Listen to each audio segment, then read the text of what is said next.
Hello and welcome to Curtis High Fitness. What we're going to be doing today is another one of my Q&A sessions on fitness and nutrition.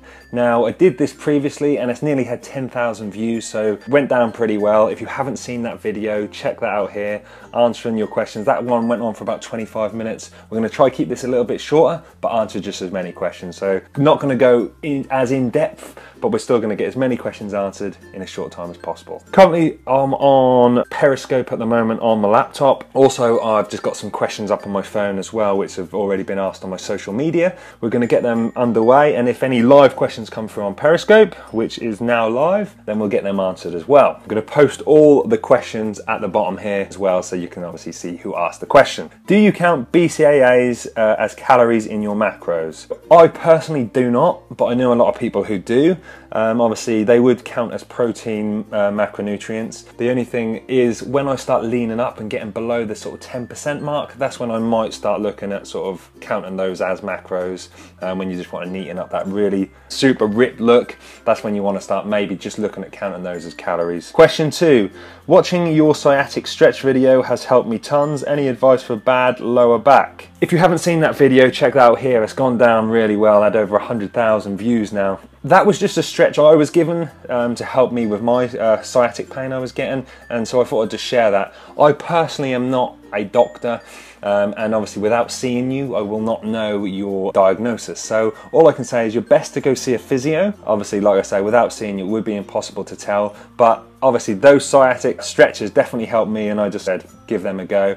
The only thing about lower back is 9 times out of 10 it's actually not the lower back that's the problem. That's normally sort of connective muscles, so I'd say sort of stretching your hamstrings and even your calves and your glutes as well. Stretch all those out and see if that helps with any of the pain. Question 3. Is caffeine bad pre-workout for pumps? Because caffeine is a vasoconstrictor, I would say if pumps is your only goal, then I would say maybe yes, it isn't the best thing to have. However, there's so many positives from caffeine, so it increases your neurodrive, increases your energy. I would say the positive outweigh the negative, so caffeine is a pretty good pre-workout. Question 4. Does high volume training cause your body to become catabolic? Good question. It does, if your diet's not on point. So what I'd say is make sure you're getting your diet on point, and a big tip would be consuming enough BCAA so they'll hold on to as much muscle mass as possible. Anything over 20-minute mark, that's normally the point where you start burning your glycogen away from your muscle and then start eating away at it. So I'd say just making sure you've got a good intra-workout drink. Question 7. Tips for becoming a YouTuber like yourself. Thanks, first of all. I wouldn't say I'm the most popular YouTuber, growing slowly, so even myself, I'm still learning at this. But I would say number 1 would be just be yourself. You know, if you come across really well and you're just, you know, honest about things, I think that's a pretty good marker. I'd say commenting on other people's channels. So if there's a fitness YouTuber you're trying to become, being positive towards everyone's videos. Another thing would be to invest in a good camera, because the quality has to be good. If the quality's bad, people are 9 times out of 10 not going to keep watching. And the last one, I would just say make sure you're replying to people's comments. You'll probably notice in most of my videos, if not all, I literally reply to every single comment. I'm going to say that, and there'll be loads of questions now, and I'll try my best to answer everyone, but I do try to reply to everybody, so that's another thing I say. So next question, tips for growing calves. Calves is always a hard one, and a lot of it is down to genetics. However, I mean, my calves aren't too bad at all, but that is something I've always wanted to get a little bit better. So I actually watched some of Ben Pakulski's videos, and he gives some brilliant tips on actually how to work the muscle and get that good mind to muscle focus. The thing about calves is calves are your least oxygenated muscle, so they're the furthest muscle away from your heart when your heart's beating. Obviously, to get oxygen to them, you need to sort of make sure you're pumping them high volume, and I'd say training them every single day would be a great factor if you're looking for growth in those. I did that for 6 weeks, and I went from a 39 centimeter calf to a 42 in 6 weeks, so gained 3 centimeters, which is pretty good. Next question, is keto the same as the Atkins diet? Okay, well the answer to that simply is no. No, it's not the same. Ketogenic diet is low in carbohydrates and low in protein, to be honest, and really high fat. The Atkins diet is just low in carbs and it keeps the proteins high. Problem with that is it's a process called glycogenesis, where your excess protein that you're consuming will turn into glycogen and be used as an energy source that way. Whereas in a keto diet, keeping the proteins low, your body will then start to produce the ketones, which ketones feed from fat for energy. Next question. Is eating 6 meals a day better than 3 for fat loss? Okay, I'd say no. I'd say it's not better. I personally like to have more meals throughout the day, and the main reason for me is because my calories are higher, because I weigh about 100 kilos and train sort of 5 times a week. My calories have to be pretty high, and to get high calories in sort of 3 big meals, they would have to be big meals and would probably top me over what I can actually absorb muscle wise. So I like to split those out a little bit more between 6 meals and do it that way. But to be honest, as long as those calories are being hit at the end of the day, you're going to get the results. Best tip for hypertrophy. So for muscle growth, the best tip I would say would, one, if I'm going to give a couple of tips here, I'd say one would be making sure your calories are up and above what they need to be to grow. Obviously, if you're not eating enough, you're not going to grow. Second, training wise, would be to actually full range of motion and to squeeze the hell out of those muscles. So you want to be, when you're contracting, you want to be focusing mind to muscle all the time, and on every rep really squeezing to the point where the muscle almost cramps, and then obviously back to that full stretch.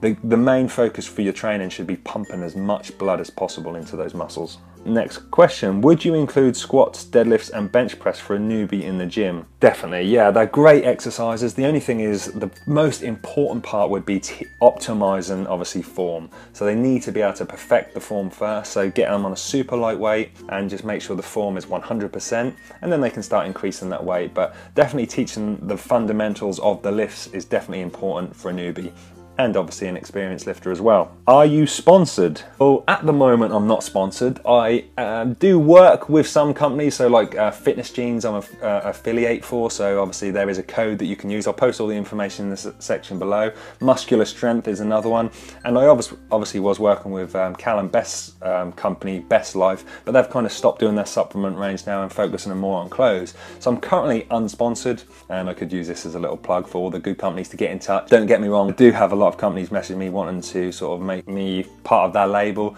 but I have to believe in the company, and I wouldn't just sign a contract just to say I was a sponsored athlete. Next question, best exercise for vastus medialis. So vastus medialis is a quadricep muscle, the inner muscle, and best exercises I would say is a Bulgarian split squat. Lunges are awesome, and then externally rotated feet, doing your leg extensions. They're all going to hit that muscle really well. Again, making sure you're squeezing the hell out of that muscle. What podcast do you listen to? Okay, that's a great question. I love listening to podcasts when I do sort of my early morning cardio and things like that. If I had to pick 3 of my favorites, I would say Phil Lerney is absolutely awesome. One of the most cleverest people in the industry, definitely check him out. Got Fitter Foods, Met Keras and Matthew, they're absolutely awesome people, and they come across really well on their podcast as well. So those, and then Ben Coombe as well. He has loads of different athletes on his channel and loads of good information. So I'd say check those 3 out. Again, I'll post those links below to check those out. Best supplement for fat loss. Okay, a kind of common question. The best, first of all, obviously, I would say make sure you are getting that diet down to a T. And again, if you need help with your diet, curtis@curtishighfitness.com is my email. Get in touch. I can personalize any diets to your requirements. Once the diet's on key, if the question is what supplement is best, I am actually going to be making a video, so I'm going to post that up here. Top 5 fat loss supplements, and I'm going to put number 1 as L-carnitine. In this video, I'll tell you why. Okay, so that's the best fat loss supplement. Best way to increase cortisol naturally. Okay, so cortisol is your stress hormone. The ways to increase that naturally would be to chill out more, go on sort of spa days, relax, have hot baths, get better sleep. Different things like that is all going to increase that cortisol level up, which is a really good thing to do. Obviously, give yourself some you time. That's the most important thing to say, and sleep is probably the most important factor of that. Getting a good night's sleep will definitely raise those cortisol levels. Any tips to stop feeling too tired and not motivated to train? Great question. So I've actually recently just discovered doing a lot of studies on B vitamins. Now B vitamins, if you've got a deficiency in them, you will feel really lethargic, sluggish, and it's amazing that once you actually start having them, the difference you feel more motivated to do things and feel great. The other thing I would say, check out Greg Plitt on YouTube. Now, if you don't know who Greg Plitt is, he's an absolute legend. Sadly passed away now. He will definitely motivate you to want to get to the gym and want to train. Literally, you just have to watch for about 5 minutes, you'll feel awesome. I'm gonna answer one more question. See if we've got any on here. Periscope's been pretty quiet, to be honest. There's no questions on there. So that's it for questions. They're all the ones answered from social media. If you have any fitness questions, get them all asked below, and if there's enough, I'll do another video. But hopefully this has helped you with any questions you may have. If not, check out, like I said, my first Q&A session. Should have a load of questions on there as well. But hopefully this video hasn't lasted too long and you've got some good information from it.